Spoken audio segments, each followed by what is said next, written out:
Salam saudara sekalian yang terkasih di dalam Tuhan Yesus.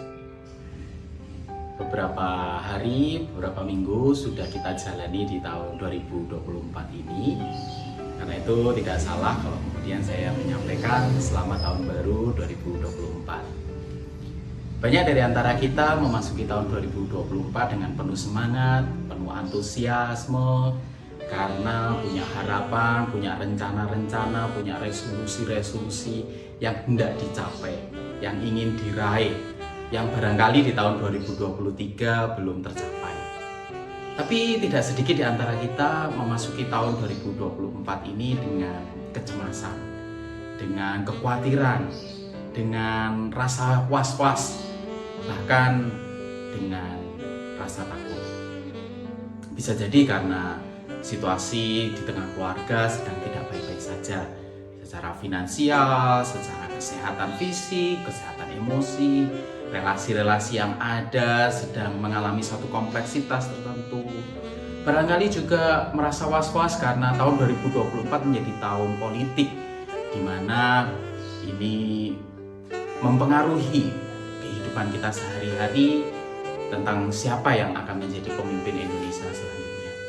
Dan kita semua juga menyadari bahwa dunia tempat kita tinggal juga semakin berbahaya dengan berbagai peperangan yang terjadi di berbagai tempat yang melibatkan negara-negara adik kuasa, dan dikatakan bahwa ini adalah masa-masa yang paling berbahaya sejak Perang Dunia Kedua.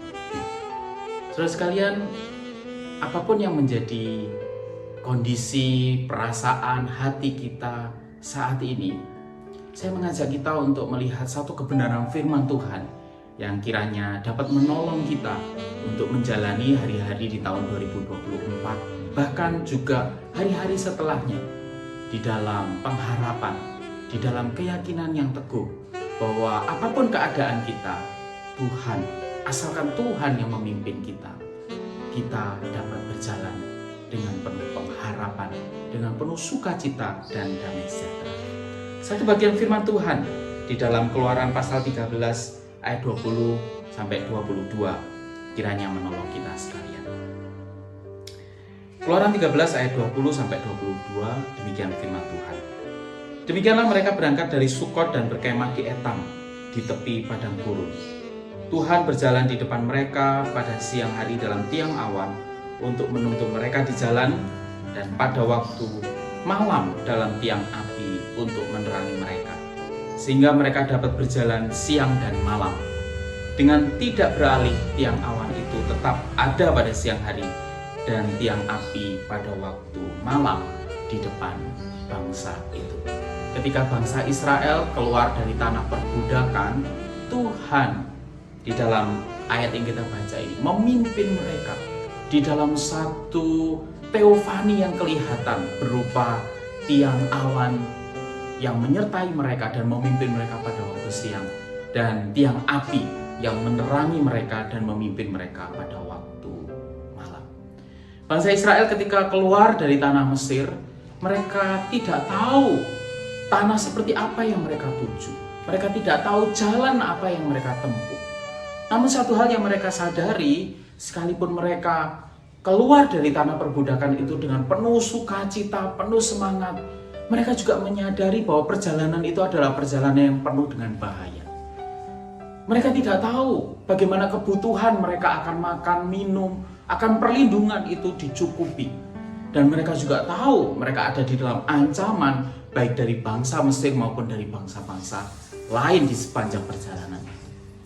Namun di sini Allah yang membawa mereka dan melepaskan mereka keluar dari tanah perbudakan tahu pergumulan itu, dan karena itu memberikan satu tanda yang kelihatan, yaitu tiang awan dan tiang api, untuk memberikan sebuah kesan dan pesan yang sangat kuat kepada bangsa Israel bahwa Tuhan hadir, bahwa Tuhan menyertai, Tuhan ada bersama dengan mereka, dan lebih daripada itu, Tuhan memimpin jalan mereka.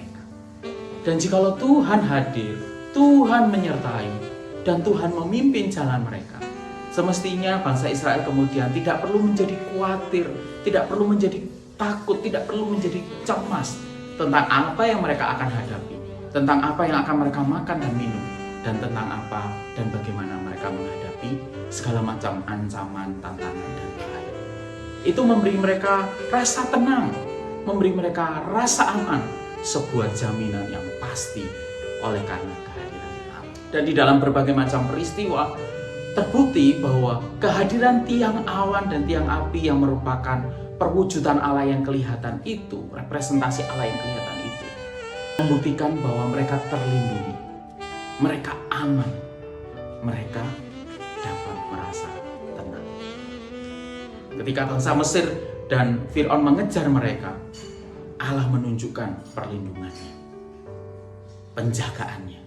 Ketika ada laut yang menghalangi jalan mereka, Allah menunjukkan perlindungannya, penyertaan, jalan keluar disediakan, sehingga mereka dapat terus berjalan dengan aman siang dan malam.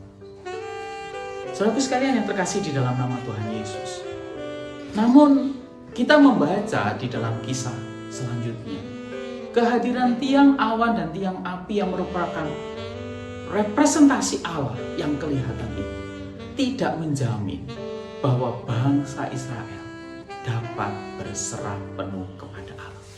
Tidak menjamin bahwa bangsa Israel itu muncul rasa takut dan hormat kepada Allah.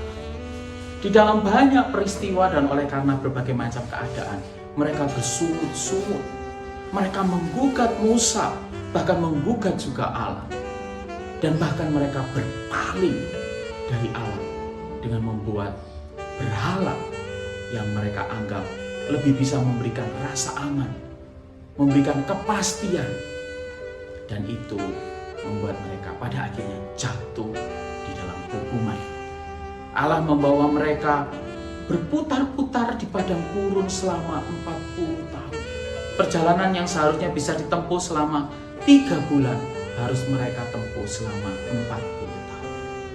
Tetapi saudaraku sekalian yang menarik di dalam bagian ini, sekalipun bangsa Israel telah memberontak, jatuh di dalam pelanggaran, dan kemudian ada di bawah hukuman Allah, tetapi kehadiran Allah, penyertaan Allah, dan pimpinan Allah tidak pernah meninggalkan mereka.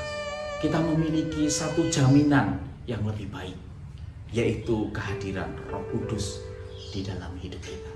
Setiap kita yang percaya bahwa Yesus Kristus adalah Tuhan dan Juru Selamat, memperoleh jaminan bahwa Roh Kudus itu hadir di dalam hidup kita. Roh Kudus itulah tiang awan dan tiang api bagi setiap kita di dalam menjalani perjalanan kita sebagai peziarah, sebagai para musafir-musafir di dalam dunia ini, untuk pada akhirnya kita boleh sampai di dalam tanah perjanjian, yaitu tanah kekal, langit dan bumi yang baru. Yang kita perlukan adalah senantiasa dengar-dengaran, peka dengan pimpinan Roh Kudus yang sah. Yang kita perlukan adalah meletakkan pengharapan dan kebergantungan kita sepenuhnya di dalam karya Roh Kudus di dalam hidup kita. Bagaimana Dia memimpin langkah kita, bagaimana Dia menyertai kita, bagaimana Dia melindungi kita. Kita bisa jatuh, kita bisa gagal, tetapi satu hal yang pasti, Allah tetap setia. Karena itu, entahkah kita melewati satu perjalanan yang mulus ataupun harus berputar-putar dan seolah-olah ada di dalam pengumuman Allah, satu hal yang pasti, Allah tetap akan memimpin kita dan menyertai. Dan kehadiran Roh Kudus dan jaminan kesetiaan Allah itulah yang kiranya akan memberikan kita rasa aman, memberikan kita rasa damai sejahtera dan satu sukacita. Entahkah tahun 2024 keadaan kita menjadi sulit atau tidak, penuh berkat atau berkekurangan, keadaan Indonesia memperoleh pemimpin yang seperti apa, dan keadaan dunia akan menjadi lebih damai atau lebih genting, itu semua tidak masalah, asalkan Allah beserta kita, asalkan Allah memimpin langkah hidup kita. Tuhan Yesus memberkati.